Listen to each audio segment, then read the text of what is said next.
Today, for the first time in 15 years, the union representing over 11,000 scripted TV and film writers across the country has once again gone on strike. For the first time since 1960, we will be looking at Hollywood on strike on two fronts. The union's 4 actors have just confirmed they will withhold their labor, join the picket lines. Now, the union representing more than 100,000 plus actors will join the writers who've been on strike for more than 70 days.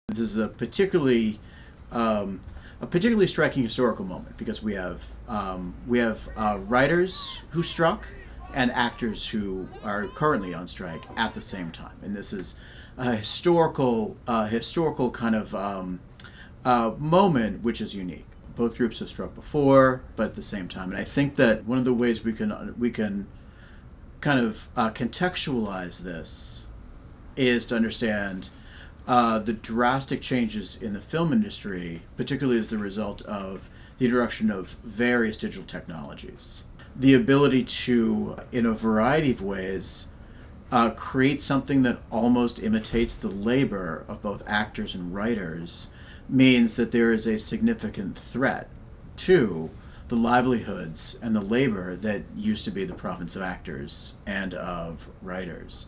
And I think that to understand that why this historical moment is so unique is because we're looking at a technological change in the nature of cinema that is unprecedented, and maybe unprecedented in the history of cinema, in its 100-year plus history, necessitating the need for a historically striking reaction to it.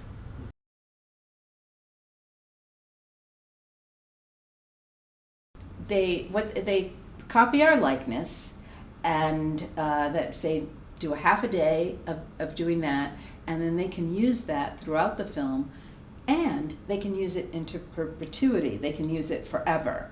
And when they were at the negotiating table, they said, "Oh, but we wouldn't." And of course, we wanted it on paper, and they are not writing it down. It's another thing if you're going to take that and then say, "Oh, so now I have your image. I'm going to use it for the rest of the movie. I'm never going to call you again, and I'm going to use it for other movies that I do. Maybe there's a sequel. Maybe there's a bunch of them. I will always use this group, but I only paid you guys once, and then I'll also do it with principal actors. And I really wanted that principal actor to do this kind of a thing, to spout these lines. I'm going to use AI to. I already have their thing. I'm going to use their AI to make them say these lines that I wanted them to say. Meanwhile, the actor took the role expecting one thing, and it's like, wait, no, I don't want this. No, I didn't say I'd do this nude scene, or I didn't say I'd do this kind of a role.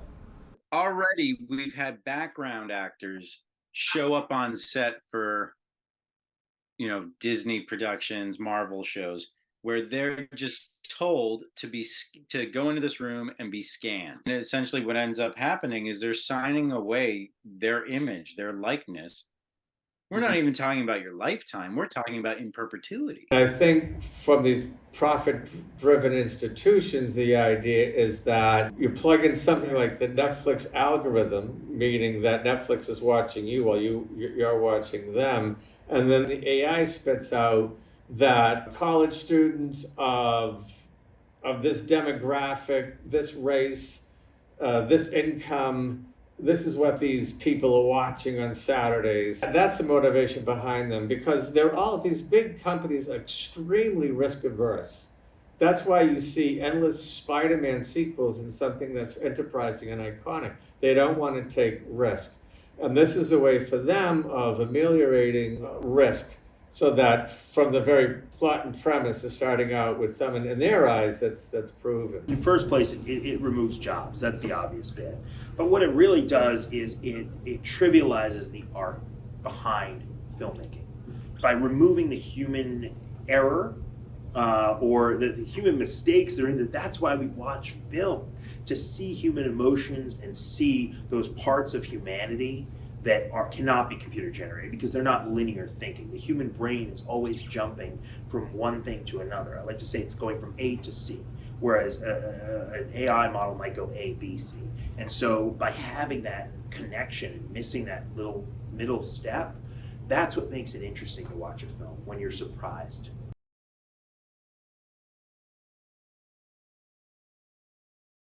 Residuals are really critical for actors and writers because they're not making their living per se off of a film that they did or a show that they worked on. Their income comes from the ensuing checks from each time a film or a show is run again. And so that was one of the big reasons for the strikes, because the streaming companies, Netflix, Amazon, etc., were just one and done. Like, we'll pay you for this film or this series, and that's the end of it.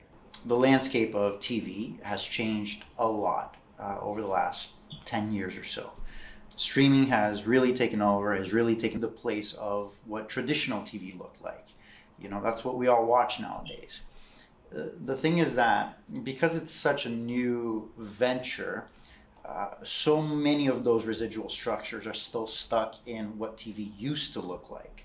And so therefore, your everyday actor that is going in and working a show, you know, for one of the major streamers, for example, is not getting paid the same type of residual structure that it was if you worked a network show, you know, your typical ABC, CBS, you know. These huge studios, you know, the streamers, are making huge profits, and yet we, the actors, are not seeing anything from that. We're not getting a piece of the pie. We're not getting what is fair to us. They say they can't possibly know how much it's making or how many people are watching, which we know is not true. And my theory is, with broadcast TV, the reason we knew was because of all the commercials. So different commercials, they would charge different amounts for certain shows depending on the Nielsen ratings and things like that. But then when they had the streaming with no commercials, there was no other way to find out. Like, they knew, but they could hold on to it for themselves. What most media industries have done well is hide the inner workings of the industry from consumers, so that we're not aware of how much it costs to pay writers, and also how little writers are paid, or how little actors who aren't the headlining A-list celebrities are paid at sort of flat minimum rates. Like how little people make if they're not, you know, the people winning Oscars. It's completely reasonable to want to have a portion of that, particularly because, as any labor force understands about their work, their participation in the creation of the work is crucial to its success. What the studios have been doing recently, which has been very, again, underhanded and sneaky, is say they're doing something as part of your contract called ARP, which is advanced residual payment. So again, you get the Loki job, right? You're psyched. Yeah. They're going to pay you $25,000 for that episode. But what they're not telling you, and your agent isn't even aware of it, it's somewhere deep in the contract jargon, is that 45% of that $25,000 is advanced residual payment. It's what they believe you will make your first 45% of residuals. So that's why you see all these actors who are like, I was on Orange is the New Black, I was a series regular, and these are my residual checks for 20 cents. So we need to get a new business model, and what the actors are proposing is a subscription-based model to have a piece of the pie, right? So the more successful the show is, the more views it gets, the bigger your residuals are.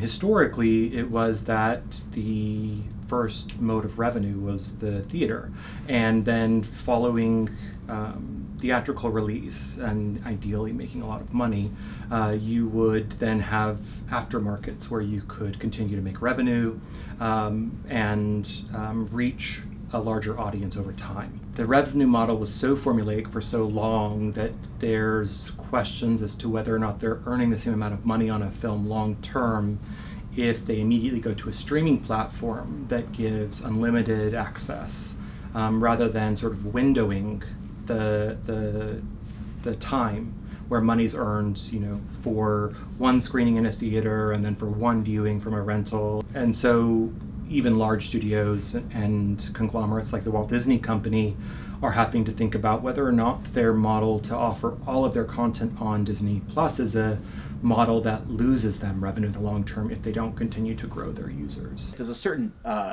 tipping point in which the desire for content outweighs a streaming service's ability to create it. And we've already seen that. It's like, whenever I open up my bank account and see that Netflix or Hulu has raised their prices, I know the reason is, at least in part, not just that they are greedy for profit. Obviously, like any capitalist is greedy for profit. That's the very nature of capitalism. But it's also that they are not generating enough revenue from the material that they're creating. And so they need to raise prices to continue to generate revenue. And so it means there's eventually going to be a tipping point where there are too many streaming services, they can't possibly produce enough content, and they're going to start to collapse. Places like Disney, they're answering to boards of directors, as with any other corporation, are driven on, the model is increasing profits. So I think the politics of that and the pressure of that is a different scenario than an A24, which interestingly enough is the darling of the entertainment industry right now, among critics, actors, people in the industry, and audiences alike. I mean, A24 can't make a bad movie, but they're probably marching to a different drummer than the big studios. I don't think their bottom lines and profits and fiscal operations are as face the same pressures that the other ones do. A studio wants to generate profit so they can continue making work. And so a smaller studio like A24, which is fantastic that they have done such good kind of ethical work by their creative laborers to say, like, we'll absolutely acknowledge these demands and the important creative labor of the writers and of the actors. In some ways, A24 operates not unlike movie studios used to, where they understand that certain types of films, certain genres of films can be profitable with a smaller level of funding to them.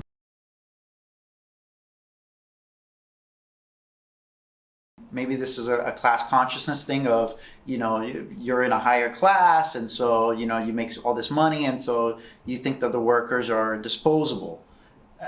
Well, newsflash, the workers are humans.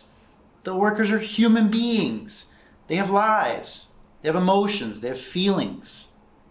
And so to treat someone as an object, as a piece of chair that is replaceable, here one day, gone the next, I don't care. Please treat us as people. I don't think SAG-AFTRA or us as actors, we don't resent the studios. We don't resent the big bosses. No, we're all a part of the same system. We're all trying to do the same thing. It's the idea of, you can't do this without me, and I can't do this without you. So rather than us trying to be at each other and, the studio head going, well, we're going to wait them out. We're going to, see for them to lose their homes. Like, why not come together and go, okay, I see you, I hear you. How can I help? And how can you help? And how can we come to an agreement and find common ground? It's a profit-driven business. I get it. At what point, though? To what point? To what point is enough enough? Think of billionaires. Now, you have people that have $200, $300 billion in net worth, in assets, in all of this, that they can leverage to, buy something. But here we are, working class actors. Hey, it'd be lucky if you can get a loan from Bank of America. So that's the existential crisis of all of this that we're talking about. It's, I don't know, maybe they're living in a completely different reality that is devoid of what is true for the majority of people on this planet, which is the majority of people on this planet are workers. That's the disconnect.